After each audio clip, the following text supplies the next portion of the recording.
So I got up today maybe around 8 o'clock, all ready for school, got out the door by 9 or so. As soon as I got in the car, I immediately realized I missed the Animal Crossing Direct. Or at least it was starting, and I'm in the car, I'm driving, I can't watch it while I'm driving. So I just went through the entire school day waiting to watch the Animal Crossing Direct. It was honestly just obnoxious, but it was totally worth the wait. I loved every single part of the Direct, and I'm going to touch over every part I thought was wonderful, or at least every part that showcased a really cool ability. So the Direct opens out pretty normally, super cute opening, super cute intro, but it immediately goes over the map and how you can actually choose what hemisphere you want to be in, and that's really nice. It's not like a major feature for me in particular, just because I am an American user.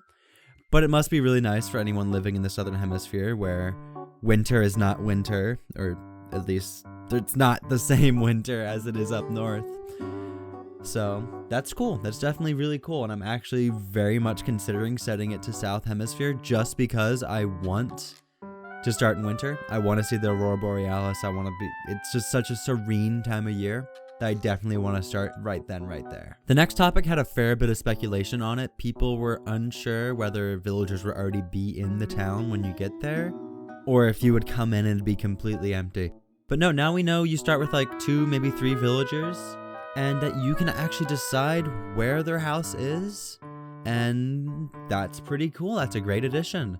No more villagers moving in, completely ruining your flower garden, or completely ruining your path, or completely ruining a future site for public works. I think this is a great addition. Just about everything I'm listing is going to be a great addition. Just further exemplifying the fact that this is your town and you can customize it the way you want. Now there is going to be a little bit of sadness. Seeing there's no more surprise, there's no more, oh, where's this villager gonna show up? There's no more sadness, no more sorrow when you had your flower path get destroyed. It's something some people are going to miss, like me. I'm gonna miss, maybe not literally, but like I'm gonna miss the concept of it. But it's definitely a great addition, and I think majority of players will definitely adore it. Another really cool upcoming feature is further furniture customization. Before, you could customize some furniture in the alpacas store, the resale shop. I mean, we haven't seen the alpacas actually. That's sad. I want the alpacas back. I love alpacas. But that's whatever, I guess. But at least you do have a chance to customize supposedly more items or have deeper customization with colors and patterns, which is a really great idea. I definitely love the idea of being able to make any furniture piece more yours. Maybe instead of plaid pattern, you can have polka dots. Like, I really like this bed frame, but I do not like this cover at all. I wish it was polka dot. Well, now you can. Now you can just change the pattern or change the color and make it suit your room or suit your needs. And I think that's wonderful. It's really sad to see the train station go, but I guess it was just a matter of time. I was always a big fan of the monkeys. I thought they were super cute, especially Porter. I don't remember if there was another one. I think there might have been another monkey in another game. I'm not quite sure. Maybe I'm just thinking about the train conductor. But it's really sad to see them replaced with Dodo, or what's his name? Orville. I mean, he's cute, but I don't know. It's sad to see him go. I really hope they at least have some other role in the game. Maybe, I don't think they'd become villagers, but maybe the bus driver. I mean, I know that's Cappen's job. Where's Cappen? Dear God, where's Cappen? Oh God. But that's fine, I guess. We at least have Resetti. Resetti's still here. He's our fast travel guy now. Poor Cappen. I hope Cappen's still here. I really loved Cappen. I always loved his stupid little songs when going to the island. And just like his whole vibe. The fact he was a good dude. So I guess the opening thing was just replaced with Tom Nook speaking to the camp like a weird camp counselor. I guess that worked for the setting, but at the same time it is sad to see that intimate session with I guess what used to be KK or random villager or Isabelle replaced with just Tom Nook. I really hope they do kind of swap him out with somebody, maybe Timmy and Tommy at least every now and then. But that's cool. It's essentially the same thing. It's doing the same purpose. It's nothing too problematic. Overall, it's cool. Just a little nitpick. So I actually missed this on my first watch of the Direct, but you can actually see that they changed the way you pick your items. It's no longer assigned to like D-pad just by pressing left or right, or up and down. I can't remember which it was. But now it's like actually like a little wheel, so it's like a weapons wheel for like Doom or something. I think that's a really great inclusion, and it gives you it gets rid of that random factor, like just let me tap through my items until I get it. Now I just press a button and I just select what I want. It's a really small improvement, but it's definitely very welcome. And directly after that, they go into a really nice improvement to bugs. The fact that there are now, there were already harmful insects, or at least harmful animals, but the fact they highlighted them here maybe makes it seem like there might be a little bit more than usual. I think scorpions might have been in some other games, but I'm not quite sure. The fact that showed off Wisp was really cool. I wonder how he's going to be included. I don't know if he'll just be like thrown into just amiibo functionality again, but it's really cool to see him highlighted along with Gulliver. It was really nice to see Gulliver right in there, front and center. He's probably going to be the only castaway we rescue. It might be nice to see some other gulls trapped in the water, but overall it's nice just to see Gulliver. So it's a little funny that they actually included upgrading your house as an optional extra. It definitely is not optional, at least not in my opinion. It's kind of the main hook of the game. It's kind of the only reason to play the game. Well, not maybe the only reason, but it's definitely a main draw point. The fact that you build up from nothing into having a mansion with like multiple rooms and multiple full sets of furniture, just with a really pretty house, maybe with a unique aesthetic. That's definitely a main draw. It certainly is not an optional extra. I was kind of worried they'd go into microtransactions when I saw optional extras. There was that Ezerb rating not too long ago about the in-game purchases. Now, I think that might have just been talking about like they might want to do some like that Pocket Camp stuff they were doing. Maybe it's just like the way you download it. It's like a DLC, you link it, and it gives you access to the DLC maybe? I'm not too sure, but I think that's what they were talking about. I hope they don't go into the whole fortune cookie scheme that they had over at Pocket Camp, because there's no more play coins. They can't just tell us to go on a run and go buy some Legend of Zelda gear with it. So yeah, they better not go into gambling. That's pretty simple, I think. So it seems like they're kind of throwing a bone to the single player players out there, because apparently you can go to other uncharted islands and get other types of fruit and flowers and stuff. Now, it's definitely really cool, especially because without multiplayer, there's no other way to get a full set of fruit. Like, you can't have pears, peaches, cherries, apples all on the same village without multiplayer. So it's definitely really cool to see them incorporating this. And it's also cool that there's other animals on that island and that you can potentially recruit them to your own island. So it's really great to see all the shops return, especially Able Sisters and the museum. The museum looks absolutely stunning. The lighting in there and the actual aquarium and the actual night at the museum style skeletons. It's so wonderful. It's such a great inclusion. I definitely was not expecting it to look that good. Before, it just looked like normal houses or whatever, just like rooms filled with whatever. But now it's actually a museum. It actually is beautiful. And it looks fantastic. I can't wait to fill it up with all sorts of bugs, fish, and skeletons, paintings, portraits, everything. It's gonna be great. Oh, and you can actually move the shops and other villagers' houses, which is definitely a really great inclusion. I think being able to decide whether you want to have a town square is wonderful. I was not a fan of Main Street. It was nice having them all consolidated in one area.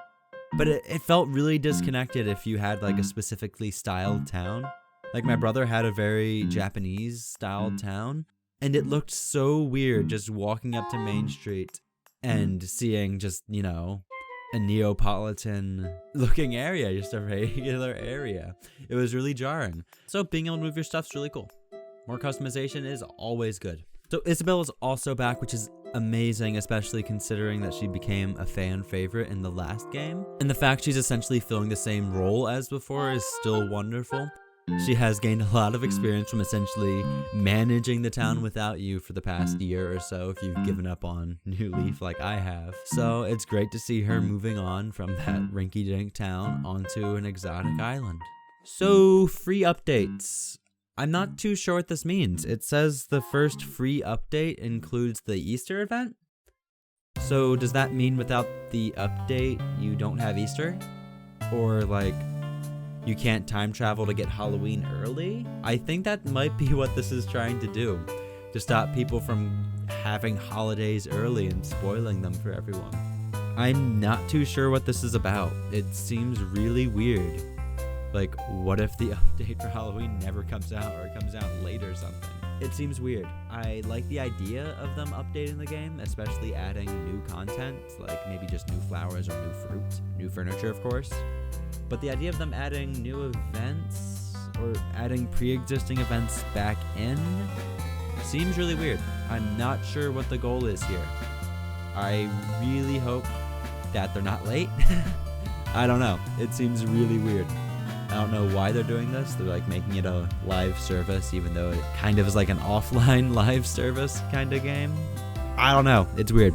I guess we'll have to wait and see what happens. Maybe it's not a problem. Maybe I'm just making things that... I don't know. I'm probably just being weird. It'll be fine, I guess. It's just it's weird. It's really weird. Not sure why they do this. So you can also make your own ramps, which is really great. And later in the video, you will also see that you can even destroy and make ledges. You can actually make waterfalls. You can move rivers. You can fill in rivers. This is really great. I always wanted like a very rivery town. I don't know. I loved the idea of just having multiple like rivers just going straight through it. And now I can actually make that happen. I can have multiple waterfalls. I can have more ponds. I can have more lakes. It's really nice to see this inclusion. I really wasn't expecting this. I'm honestly surprised they did this. Ledges are something I never realized I missed in New Leaf, but looking back to the first Animal Crossing, I definitely do miss the size and scope of that map. It may have mostly been empty, but there was just something really nice about having that wide open space and having to learn where everything is. There's something really, I struggle to say cathartic, but definitely something homey about it. You move into a new town, you don't know where anything is, and eventually you know everything. You got it. You got it covered. You didn't hear me, but I snapped. Almost forgot paths. Paths are a really great addition, especially since we had the place patterns before, which just looked awful. I don't care what anyone says, the patterns looked awful on the ground. They did not look good. Like you'd, on the 3DS one, you would like walk up and you'd see it like shimmer and like you could see the edges and the corners. It just did not look good. And like if you had like the corners and like the edges, you would have to take up like 4 or 5 spaces in your pattern slots. And that was really stupid. I never really thought they looked good. I like the idea of making a more natural path with just the flowers or bushes. But I'm more than happy to see multiple types of paths like brick, stone, dirt, sand. That's a really great inclusion. I'm gonna say that a million times. I probably have already, but it's really great inclusion. Just adds to the customization of the game. Can't wait to see what else. So that's about it, besides the Nintendo Cloud Save debacle going on. So a lot of people got upset that the game wouldn't support cloud saves. I definitely see their point. I definitely see why there is an issue. I personally don't think there is an issue. However, if I lost my Switch, I'd probably change my mind on that.